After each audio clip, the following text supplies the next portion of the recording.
Your AI has the ability to be creative and imaginative enough and be able to create their own future for the rest of us. Unfortunately future के बारे में यहाँ कोई नहीं सोचता और जैसे आपने बताया कि दुनिया में इसकी ज़रूरत है ताकि देखा जाए कि क्या फुटप्रिंट बनता है, डिफरेंट सिनेरियोज क्या बनते हैं to the pathways towards the future. In terms of future, do you see humans collaborating with AI? Being the architect of those scenarios, designing a sort of a future that one idealizes. In Pakistan, it's a little more challenging. You will see two different alternate realities emerging in the next 50 years. Assalamualaikum, I am Alisha. I hope you're doing well. So viewers, I've got an amazing guest today with me. It's Puruesh.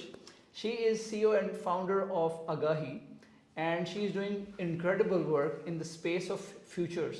She's a futurist, and we'll learn more about that from her in shortly. So what is the futurist all about? Assalamualaikum Puruesh. Walaikum assalam Ali. So कैसी हैं आप? All Great right. to have you on our show. Finally. Indeed. So Puruesh, थोड़ा सा मुझे बताएं. We are going to talk about आपका जो background है, लेकिन मुझे थोड़ा सा पहले बताएं what does Puruesh mean? Puruesh का मतलब कुदरत है, so अच्छा. it's like nature. Great, what a unique name you've got. Thank you, thank you. Excellent. तो Puruesh, what is a futurist? पहले मुझे ये बताएं. A futurist is an individual who deals with multiple scenarios. But by dealing with multiple scenarios, I actually mean being the architect of those scenarios, designing multiple pathways, designing a sort of a future that one idealizes, and then what are the best possible ways into reaching that future, and what sort of disruptions may occur in the process of arriving in that future. So to ensure that journey, a lot of our futurist friends around the world sort of do this work. Some of us train other people, some of us are in the education sector, some of us sit at the government level where they're advising different government strategy units. So they're both part of the foreign policy and the domestic policy landscape in different countries. कुछ लोग होते हैं जो think tanks में भी रहते हैं. तो all in all, a futurist is a designer. Architect of future. Architect to say of, so. yes. We can architect, say so. Yeah. So in your journey, how did you end up becoming a futurist? From where did you start? It was a very early start. I think back in 2007, 8, I came across a lot of foresight material, but not really understanding what mechanics are involved in designing a certain type of future. So we used to read a lot of research work indicating different scenarios. लेकिन जो पूरी की पूरी quest थी in terms of really understanding the discipline that happened back in 2012 and 2013, where few trainers in the education while I was pursuing my master's degree had me oriented with strategic foresight, and it was a very long program where we were made to do practically not just the theoretical part, but how do you design policies, and in that how do you use strategic foresight as an instrument to designing those policies. So how do you inform your thinking about what is the best possible scenario? So that is one of the practical ways of how I got introduced into the foresight world. Since then, I think picked up on so many different methods and techniques. Now I can sort of count them on fingertips.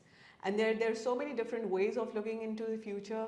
I mean, roughly 48 different methods of how you can do future. In combination also, in isolation, just sticking to one technique. So that gives you a really core mechanics into what is going to lead you into designing a specific scenario or multiple scenarios. So that's where the practical journey started. Excellent. So how do you see our world in terms of where we are heading in the next 50 years based on your foresight in terms of economy, in terms of education? So because the world is like, there are so many things that are happening globally. But you have to sort of, when you look at where the world is moving, you have to look at multiple parameters. Politics being one, technology being another, your environment, which is perhaps your climate, being the third factor, which therefore then would have your food production, your access to clean water, your health and everything else combined. You see people are becoming more, so as a world, you see people becoming more self-aware in the next 50 years, less regressive, more dependent on technology to assist them into their day-to-day lives, which is happening even today. Just extrapolate that even furthermore. So people becoming more conscious is a world where in the next 50 years, which is where the world is moving. I feel that way. Great. And when we think about it, जब हम इसको देखते हैं जो नई technologies आ रही हैं जैसे आर्टिफिशियल इंटेलिजेंस है, so in terms of future, do you see humans collaborating with AI in those 50 years and creating a better landscape of the future for us? I think humans are sort of they are dependent, not really dependent, but they are working with AI even today. Like if ChatGPT, Perplexity, Dolly those are just few references. So you see many different sectors that are being shaped. People who were never content producers are becoming content producers because of the tools that are now there that would essentially assist them in making that happen. And then you see many graphic designers now using these tools into improving their perception of what their design needs to look like. So overall, it is being embedded into our way of life without being fully conscious about it. However, in the next 50 years, let's expedite all of the things that are happening today. And I mean, a lot of my friends will say, like, in which are basically transhumanist. I mean, they would say like we will become like cyborg, like part machine, part humans. However, that is a very long view of the future in the sense that that's what we want to be. I don't suppose there will be people who will be immensely tech dependent, but then there will be people who would like to fall off the grid also. So you will see two different alternate realities emerging in the next 50 years. Those who will be vouching for becoming a cyborg, those who would be vouching to being more human and more in themselves. My bet is on the latter one than on the cyborg one. So you need technology to assist you, and I think a lot of your filmmaking, a lot of your content production will be automated. You would just need a command, just like when we talk to Alexa, when we want a specific music, we would give it the voice command and it would play back our mood.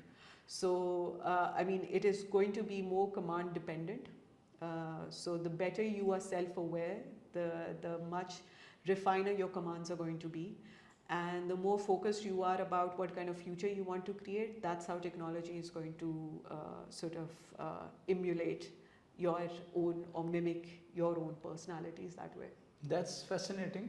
I'm curious about, would the AI take over, like they say that general artificial intelligence would happen, would that be happening in the next 50 years as well? Or where do you see that happening in future when the AI is going to take over and they're gonna lead the way as compared to humans? So there are, in the work that we do, so a lot of the time we've got to define what we're saying. So there are essentially, so far, at least the foresight community, they've been able to identify 3 types of AI. One is the narrow AI, which is what we have currently. Then is the AGI, which is the more general intelligence sort, which is perhaps what makes us human that way. Like we're able to use our own conscious mind, make decisions and take actions. And then the third part is the super intelligence. And this is, I feel that that's the area that what scientists sort of fear is not AGI as much as ASI taking over. That is when your AI has the ability to be creative and imaginative enough and be able to create their own future for the rest of us. So that is the sort of capability that people believe that we still need to withhold. Part of it will be sort of managed by AGI. In the next 50 years, a lot of us sort of do, now I'm going to use very safely the word predict, they do predict in the next 10 to 15 years of this happening. So even much earlier than 50 years. This is when you have all your devices connected. So it's like you're living in the IoT world. Your doors, your lights, everything is now connected right now. So you have that technology, you have that infrastructure. It is how this will get penetrated into every household in the world. Then that makes it a much more, then you sort of can imagine the magnitude of data. It is moving in zettabytes, more than that actually. So, you know, when you're going to be producing that much data, that's where AGI sort of comes in. Great. I mean, it will happen, but it's a long process before it happens. So talking about Pakistan का scenario में बताएं कि पाकिस्तान में क्या होगा जब ये सब कुछ हो रहा होगा. The future looks so fascinating and encouraging, inspiring as well. Pakistan में जैसे चीज़ें चल रही हैं आजकल. So what do you see the future holds for Pakistan in the next 50 years in terms of economy, in terms of education? I mean, you see, you look at the world's future, or you look at the country's future based on the sort of society setup we are in. So if you want a more capitalistic society, then your economy is going to be shaped around that. If you want a more society that is conscious of their well-being and are able to look after one another also at the same time, then you will have a welfare society. Depending on the type of society Pakistan has, it will pretty much dictate what the future is going to look like. So if you have every man fending for themselves, then you will have a very selfish society in the future. But if you have a very caring society, then it's going to be a very different culture in the future. So depending on this sort of politics, today what the politics we see today, this sort of politics only leads to a more oppressed and a suppressed society. But that doesn't mean that there isn't no grievances bubbling up. It's just a matter of time when the bubble bursts, right? So you see that, but that burst could happen in the near-term future. I mean, only at that possible event you will actually see things will take a route then. When the society will sort of say like we've had enough, then you will see the country make a different choice. But so far we're moving towards becoming a more capitalistic society rather than a society which believes in creating and sharing. So you'll have more consumers than people contributing. अभी पाकिस्तान में अक्सर लोग माजी में जीते हैं और people look toward past कि हम लोग बहुत अजीम होते थे एक ज़माने में. Centuries ago we used to be ruling the world. We used to rule the world. लेकिन अब unfortunately future के बारे में यहाँ कोई नहीं सोचता. और I believe you are an exception in Pakistan. You're doing the work that you're doing. It's quite fascinating. और जैसे आपने बताया कि दुनिया में इसकी ज़रूरत है ताकि देखा जाए कि क्या फुटप्रिंट बनता है, डिफरेंट सिनेरियोज क्या बनते हैं to the pathways towards the future. So how can one become a futurist in Pakistan और what is it that one has to do if somebody gets, अगर आपकी इस इंटरव्यू से कोई इंस्पिरेशन ले तो if somebody wants to become like you, so what is it that person has to do in Pakistan? क्या prospects हैं इसके? Okay, in Pakistan, it's a little more challenging because there is no pathway defined as yet. जैसे कि pathway उसके लिए है कि जिसने अगर communication की degree ली है वो journalism में जा सकता है, वो production में जा सकता है, marketing के लिए है वो किसी FMCG की marketing division में लग सकता है, sales के division में लग सकता है. तो as such जो futures की community, we don't have a certain pathway. So the attempt that I did have was really focusing on how can we create that pathway, which basically what it meant was कि अगर मैंने कोई किसी की journey इसमें शुरू होएगी तो वो उसको what are the basic factors that needs to number one a very basic or a rudimentary understanding of what futures is. That basically means that really aligning your understanding with the sort of methods and techniques, because a lot of the time it is a very intense work, and it requires a lot more focus, it requires a lot more concentration than any other. I mean, I've been in different sectors and I could say that this is the most thinking job that I've ever had for myself. And when I say that, so one needs to be prepared to do a lot of thinking and a lot less speaking, and being very precise and clear about what you're saying. So to achieve that outcome, you've got to train yourself, and there are a lot of opportunities globally that you can access in terms of that training. You could do, for instance, my professor, you could do Sohail Inayatullah's causal layered analysis, and that is a lot many policymakers in the East sort of use that as a method to design their policies. Or you could use a bunch of other techniques, and it could be trend impact analysis, cross impact, state of future index, or you could use a futures wheel that my friend and you met my mentor also, Jerome Glenn, designed. And you can use all of those techniques in a way to really orient yourself what this foresight or futures is before you delve into it practically. Now, the sort of pathway in Pakistan, it's I've not heard like there is not a single opportunity out there for any of us. So we have to be the architect of our own opportunity also.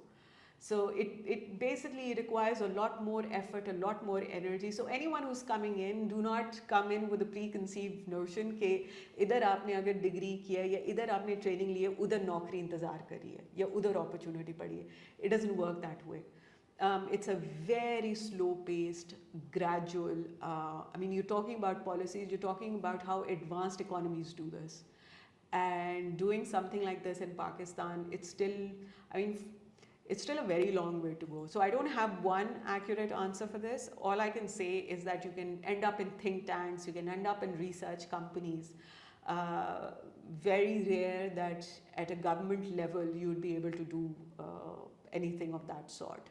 We are still stuck in the old paradigm. Great. And where did you study? So I have a business. I'm a business graduate, but post that graduate, I took a 10-year gap, and then I went and did my master's in international negotiation and policy making.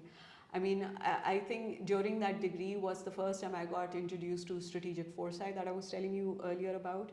And I mean, the method and the technique was the sort that the British government uses, and now it is sort of spread across different multilateral forums. And that's where I think the trajectory in interest in futures sort of took place. I mean, we dwell, I realize as a society, we dwell too much in our past, and something that we cannot change. And we invest so little time in thinking about the things that we can influence and can shape and can change in the future.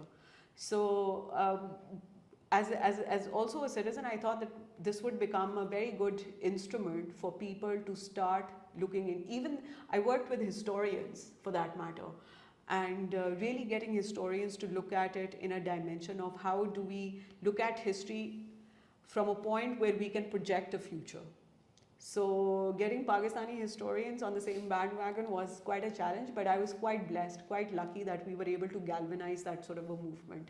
So you see a lot of people talking about the future, but the sort of effort that goes in for any futurist to say कि ये मुस्तकबिल हो सकता है, I mean, it meant like that this person has done a lot of background work. I mean, there's a lot of data that has gone into this thinking. I mean, and there is a lot of observation and other skills involved into this whole. So we don't take the narratives that we speak, we don't take those for granted. It's not something that we use as general statements. And on the other side, you're also doing, as part of Agahi, you've launched, I think, very creative idea, that is to hold an annual वो जो आप awards कराती हैं for journalism. Yeah. How does that fit into the picture, and how did that start? No, so I was already associated with media. I'd worked with two media groups in Pakistan in the editorial side. So I had a chance to run the assignments, I had a chance to work with the journalists, the editors, the production. And so, I mean, that in itself is a 7-year, 6-year journey being part of media. But what gave, my partner and I, we thought like if we are going to move into a policy space where media development is an integral factor, because public perception is shaped by what is the opinion on media, right?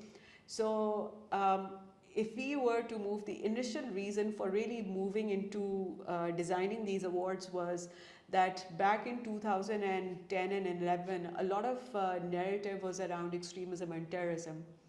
And it was not to say that there wasn't anything happening in Pakistan. There were a lot many other things that were happening in the social sector, in the economic sector, in different industry, in the IT, in the tech sector, with software businesses. And so in order to bring all the other issues also, so Agahi Awards was designed, but also as a way to how do you ethically benchmark quality content or quality journalism. So we designed those benchmarks around UNESCO's media development indicators.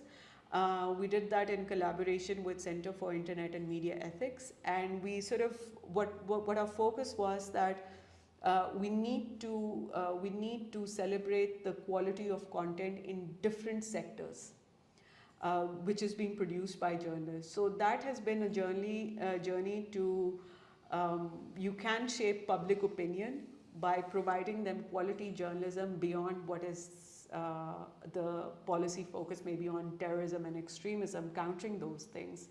So you can create other avenues of focus. What I found really amazing by attending one of those events, your annual award ceremony होती है इसकी, that people over there, उसमें सिर्फ यही नहीं था कि जो journalists होते हैं, you gave awards to many different categories.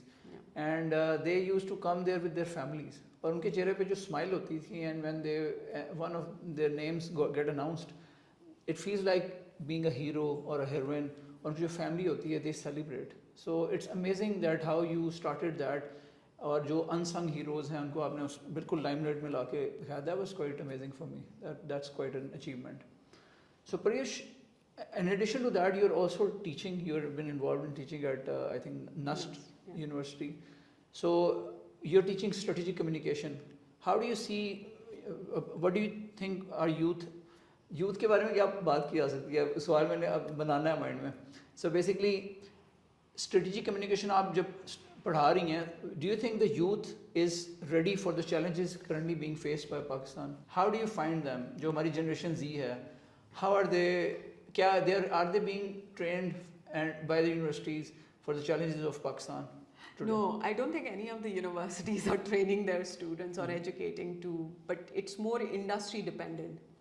So the students that I teach are students of communications, and you see, I mean, what I found exciting working with them was that it's such a learning experience even for myself, because these young people, they come up with the latest technology, and they would be using that technology and telling you, look, there's this new software in town, or there is this new social media platform, and I wouldn't even know about those things. But what it really teaches you, and it humbles you in so many different ways, is that you are not the most informed person in the room. You may be a little more educated than them. So a lot of the times that I had to really organize my lectures or the lessons meant for those students was in order to really attain their attention. So one of the most frustrating and challenging things that I found was it's very challenging. How do you retain a 20-year-old or a 19-year-old student's attention? I mean, how do you do that? Because if you don't have their attention, they're not learning anything. And so your entire purpose of being in a class for 3 hours is pretty much wasted. A lot of the teachers really do not bother with these things. So they don't treat that, what we're getting paid for is how do we utilize their attention. and not what the entire curriculum that we need to really spew on them. Really not that way. I mean, so I learned a lot in the process. I understand that it is frustrating to teach someone whose attention span would be less than 30 seconds or 50 minutes straight. You can't hear. So as a teacher, I had to be very empathetic towards my students at the same time. But the icing was on the cake was that I was actually learning from them as much as they were learning from me. So good reviews by the students, but let's see. Great. And lastly, what's your message for the youth? Our viewers are mainly youth. So what's your message, your final message that you would give to our youth? You know, in one of my previous interviews, they asked me a question quite similar, and I was like, what is the message? And you know, at a drop of a hat, it was like, don't give up on Pakistan. Because as much as things may appear to be dull and gloomy, I mean, just imagine if you're the architect of your own future, a lot of these frustrations can be managed. Excellent. What a beautiful and very concise message. Thank you so much. So viewers, I've just concluded our conversation with Puruesh and got to learn a lot about future. And it was like, I felt like drinking from the fire hose. So I hope you enjoyed our today's discussion and gupshup. और आपके कोई questions हो तो हमें comments में ज़रूर आगाह करें. So Puruesh से हम request करेंगे, she would be able to answer, I would be able to answer. So let's get the dialogue going. So thank you so much. If you have not subscribed to our channel yet, so please do so. Thank you.